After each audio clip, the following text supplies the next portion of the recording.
las que gozan o de las que hacen gala en su investigación. Ponen, por ejemplo, eh, no definen en ningún momento qué consideran edades tempranas, achacan o aquejan el hecho de que los estudiantes o sean hijos de madres solteras para que sus prácticas sexuales sean a temprana edad. También califican como prácticas de riesgo, por ejemplo, el sexo anal o no tener planificada, entre comillas, nunca hablan de qué sería una planificación que ellas entiendan de su primera vez, ¿no?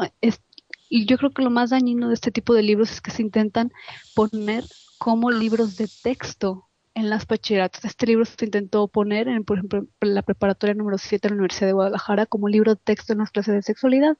Yo lo que pude hacer fue hacer una crítica de él y negarlo, porque más que ser clarificador para los alumnos, los estaba patologizando en la mayoría de los casos y en ningún momento era sano, decirlo así, ponerlo al alcance de los jóvenes porque crea más mitos, más confusión y también un tipo de satanización hacia los jóvenes, una criminalización.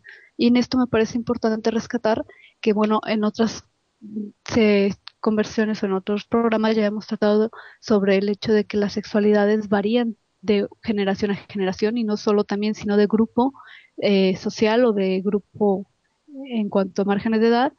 Y en este caso es un ejemplo muy evidente de cómo estas maestras ya deben andar en los 40 años, están patologizando las prácticas de los jóvenes y lo hacen desde el supuesto científico, porque según ellas tienen los datos. Dice, por ejemplo, el texto que es una aproximación en Guadalajara, mientras que el estudio se lleva a cabo en el municipio de Tlajomulco de Zúñiga, que es parte de la zona metropolitana de Guadalajara, pero no es Guadalajara.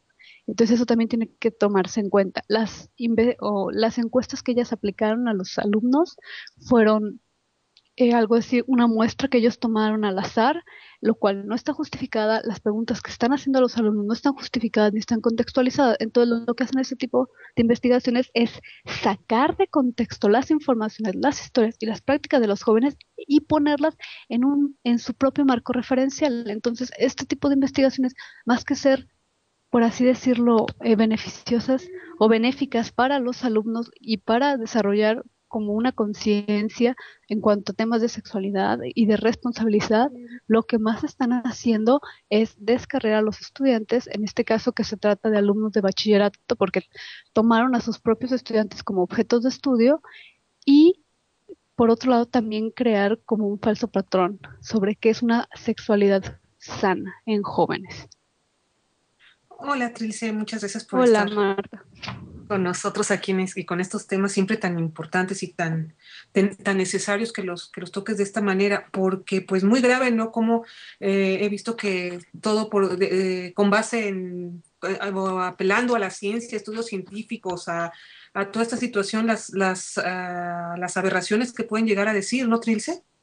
Exactamente, creo que es lo más preocupante, que se trata de justificar en un marco científico o cientificista y más que nada es arrojar juicios morales, ¿no? Por ejemplo, aquí ni siquiera están diciendo por qué ciertas prácticas son consideradas de riesgo, ¿no? Por ejemplo, ponen las prácticas homosexuales como prácticas de riesgo. Para mí eso es discriminación.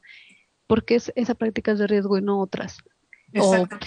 sexo anal, sexo oral, están poniendo situaciones de consumo de drogas, consumo de alcohol, tabaco como situaciones de riesgo, están poniendo también los romances, o sea, literal dice, otros problemas modernos como los romances y los enamoramientos en línea que comienzan a llamar la atención de los investigadores y de los personal de servicios de salud.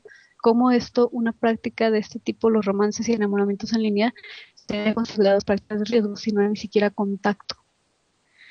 Uf, pues sí es muy grave porque incluso un libro que yo leí de un científico que empezó a hacer todo tipo de investigaciones sobre el sexo con la ciencia, él mismo señaló que la ciencia que no había tenido como tabú el sexo, y no la ciencia en México, la ciencia en general en todo el mundo había tenido como tabú el sexo y apenas ahora últimamente algunas cosas se están haciendo, pero no para decir qué es lo que está bien, qué es lo que está mal y falta muchísimo como para que ahora ya estén diciendo esto a estas maestras y como libro de texto realmente es muy grave, porque al final estás diciendo que, otra vez usamos ese término que tú nos has dicho siempre, qué es lo normal, qué no es lo normal, y pues como dices, no, en lugar de decir, porque al final pues la vivir es un riesgo, ¿no? Y pues bueno, el chiste no es nada más que te quedas ahí, sí, vivir es un riesgo, pero pues bueno, puedes decir ciertas formas de prevención de algunas cosas o de practicarlas con cuidado si quieren o todo eso, pero no ya estigmatizar y decir esto es lo normal y esto no, ¿no, Trilce?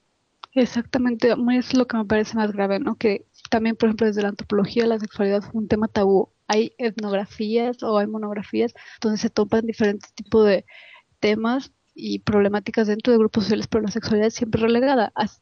Hasta hace pocos años que ha empezado un auge, ¿no? En este tipo de estudios, pero este libro, y aún así en la antropología que se supone que tiene que tener una mirada, un enfoque desde el otro y por el otro, sigue teniendo una transversalidad ahí muy moralina desde la perspectiva del investigador, pero en este caso este libro me parece una completa aberración, ¿no? O sea, está hablando que prácticas de riesgo van a ser llevadas por personas con obesidad, que si son hijos de madres solteras, o sea, este tipo de que no puedes generar, o sea, no puedes arrojar este tipo de conclusiones en un libro que plantees de texto porque estamos viviendo eh, en una sociedad donde la familia en sí ya no es parental, sino que es en la mayoría de los casos monoparental, solo hay una figura y la mayoría de los casos es la madre. Entonces, lo que estás haciendo es relegar a un gran porcentaje de la población con este tipo de afirmaciones gratuitas que no tienen razón de ser. Y bueno, también decir que accidentes y violencias y obesidad también están o están propiciando prácticas de riesgo, bueno, ¿de dónde estás sacando tus datos y cómo es que estás ligando este tipo de variables? Sí, qué grave. Yo entiendo que a muchas personas, y dependiendo de la edad de su generación, pues le pueden parecer raras o algunas prácticas sexuales, ¿no? Yo acabo de ver una que dicen que, no sé ni siquiera si sería una práctica sexual, a lo mejor sí, a lo mejor no, pero que dicen que en Japón que una de las prácticas es que con la lengua le laman el ojo, sí, el ojo, por adentro del ojo, no sé los nombres de las partes del ojo, pero no sé, la retina o la córnea que la laman y que es muy peligroso. Bueno, yo me puedo espantar porque pues, de entrada no me parece que ni siquiera sea una actividad sexual, pero ahora yo sí, una cosa es que yo me espanto, me llame la atención y que sí me gustaría que si hay médicos dijeran en qué puede ser dañino, den algunas prevenciones o lo digan o al menos adviertan en qué puede ser y ya, pero pues ya por eso satanizar y decir que no es normal, nada más porque yo no lo viví, porque no es en mi generación, porque no es nada, pues sí es bastante grave que yo lo empiece a hacer y satanizar a estos muchachos, ¿no, Trilce?